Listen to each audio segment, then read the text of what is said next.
adwadifo ma wo mu susi enye wo modai se de si ya central market ya je si ho enya adwadifo ma ya ne ka kire Ghana for say JDM the market no see ye no o pa me fa nko na na Kufu Addo bombi si bia ma wo mu ana mo sister station fa your friend say e call e honum e koye interview one day dey bi no keka ye enti ajenkwana ba obesi bia mo nsima wo mo na we dey wo busu aye dey listen me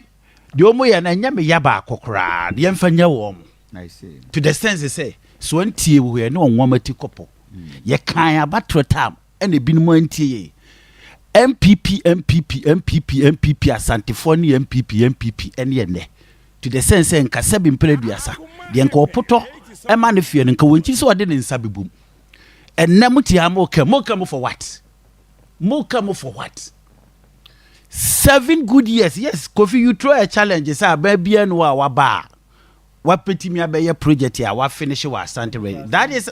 that is fine me de hokra de menhwem me de hode menhwem say no kro say ba ye wa ababi nsu a wa ba odi initiative astati adwene asante man ho Kofi me no ti hey ye nyina ye beje atomu say in Ashanti region adwuma pa eye booming wa Ashanti region your market eye dwade because ye ni companies are buying ma wa hase enti ya ma menum ne nananom ne papa no omu sori anopa it's all about business that's it it is a wunya ban bi no otimi trase na wo dwene se da bi Kumasi edwadie na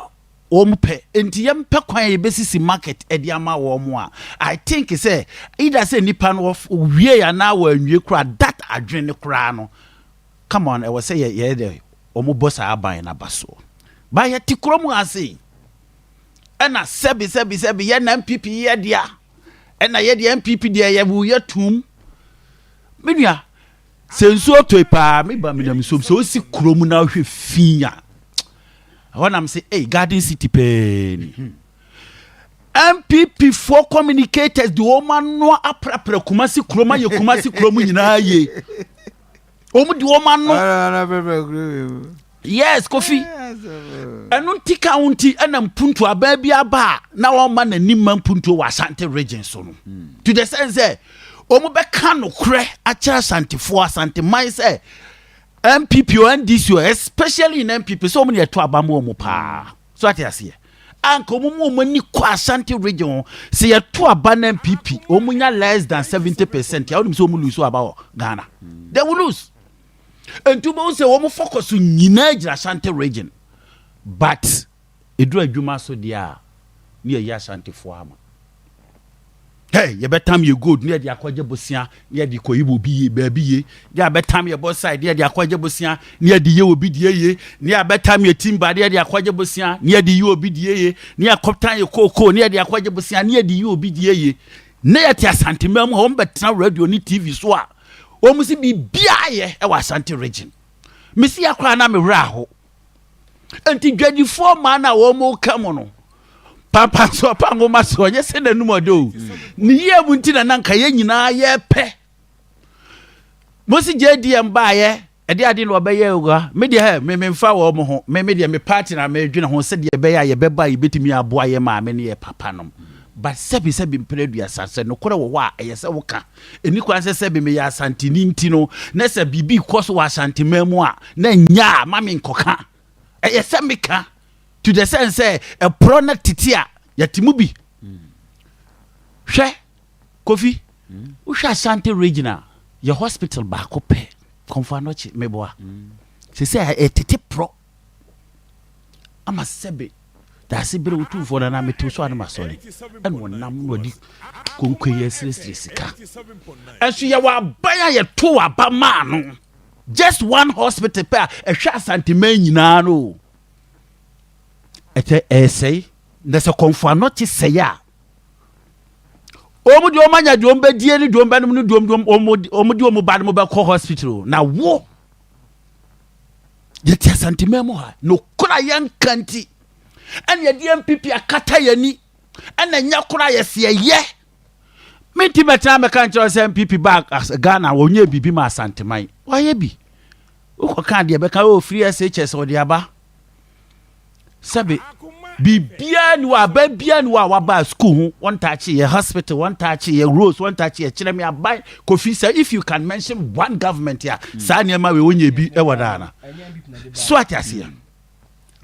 enti se mpreduasa se wuti krom na se bibi koso na nye na wontimi bie wa no nka na de bia ma ya so kataso mu aso na Ashanti region say and everything that they are doing in Ashanti region has been suspended. Akwan, schools, hospitals. 8 good years. I can understand your feelings baby my but JDM or the 4 years and a static Kumasi market meboa. How many years down the line now?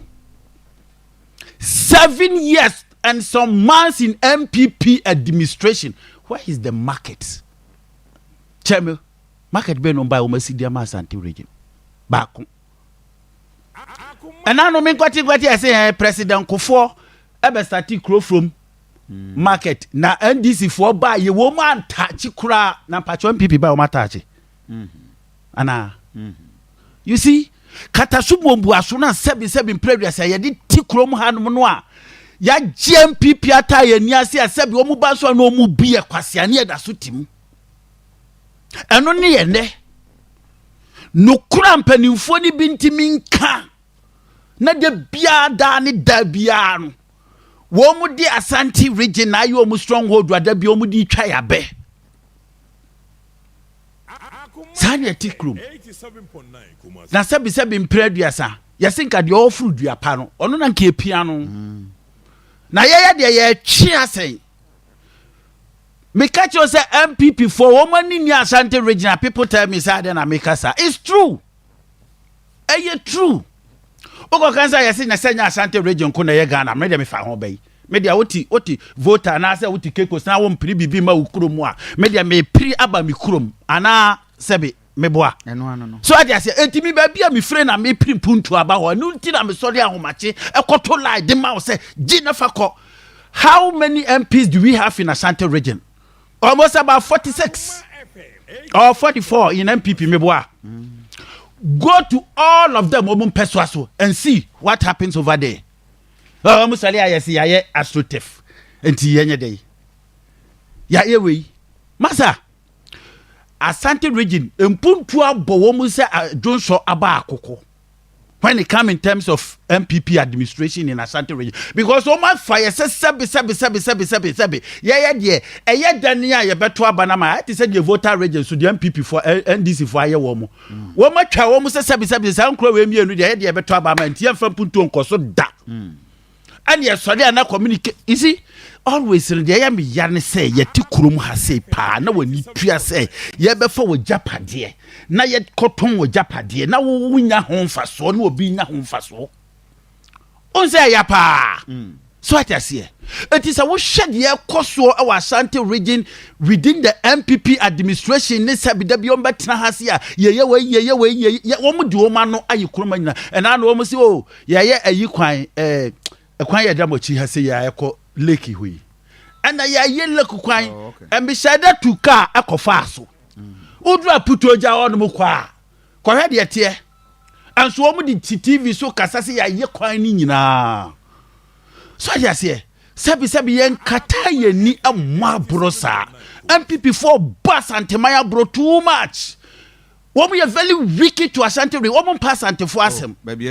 oh yes of course wicked, they are very wicked when they come in terms of infrastructure in Ashanti region. Okay, you see school ye say ababe nancy school da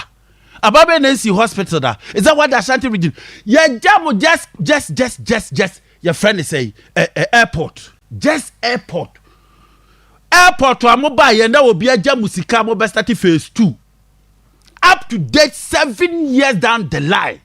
and no crampo muntimi nwie okay adai ana mo ha Ashanti force ye kwaka musibuoi ye pa o ma chew eya Ashanti man ana man PPD de Asante man na NPP eye power. It is a mutimi ba power. Mama mani nkwa Asante region ho because we stronghold there. Eni kwa sa wototo na de ejem. Mo ba ya ne ya kan na bia ya no akwa akopali. So atase. Dia sre wo mo.